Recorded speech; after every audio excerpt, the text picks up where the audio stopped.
President John Dramani Mahama has commended the Solar for Industries project as a major milestone to Ghana's transition to renewable energy and a key driver of his government's 24-hour economy agenda. Speaking at the sword cutting ceremony in the Dawa Industrial Zone, he said the initiative is designed to guarantee uninterrupted power for industries in Tema, Dawenya, and the Gbon Enclave, supporting manufacturing, exports, and the broader reset agenda. President Mahama noted that the project aligns with national environmental programs such as the Blue Water Guards, the Tree for Life Reforestation Program, and the Clean Ghana campaign. Added that every megawatt of clean energy generated represents a commitment to safeguarding the planet for future generations. The president stressed that the project demonstrates Ghana's ability to pursue economic growth and environmental protection simultaneously. He described the Solar for Industries project as more than a power facility, calling it a bold statement of Ghana's readiness to lead Africa's next industrial renaissance, one powered by renewable energy and driven by innovation and rooted in resilience.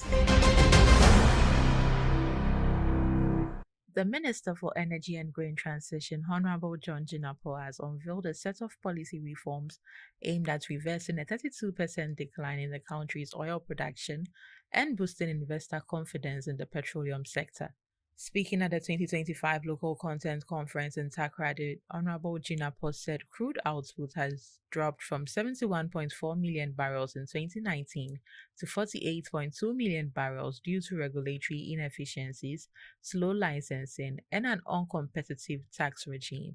To address these challenges, a legislative review committee has been established to assess upstream petroleum laws and fiscal frameworks, with recommendation expected by the end of November 2025.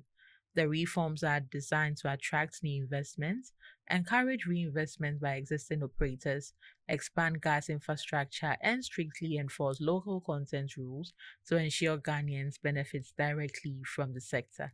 Acting CEO of the Petroleum Commission, Madam Emilia Hardcastle, reported renewed investor interest, noting that 3 super majors and 1 large independent company have shown interest in Ghana's oil blocks. Nigeria's Minister of State for Petroleum Resources Gas, Dr. Ekperikpe Hepo, has stated that Nigeria and Africa must pursue energy transition strategies that reflect their national realities rather than follow externally imposed pathways. Speaking at the 2025 Abu Dhabi International Petroleum Exhibition and Conference, Dr. Hepo stressed that while Nigeria supports global decarbonization goals, the process must be sequential, just, and balanced to avoid undermining economic growth and energy security. Highlighting the continent's energy challenges, he noted that 80 million Nigerians and over 600 million Africans still lack electricity, with millions relying on biomass for cooking, and emphasized that gas remains central to power generation, industrialization, and clean cooking solutions, ensuring development and access are not sacrificed in the push for climate targets. TotalEnergies expects global oil demand to rise until 2040 before gradually declining, citing energy security concerns and uneven political action on emission as key factors according to its annual energy outlook. The French oil major projects consumption will reach 108 million barrels per day by 2040, driven largely by growth in India, before falling to 98 million barrels per day by 2050.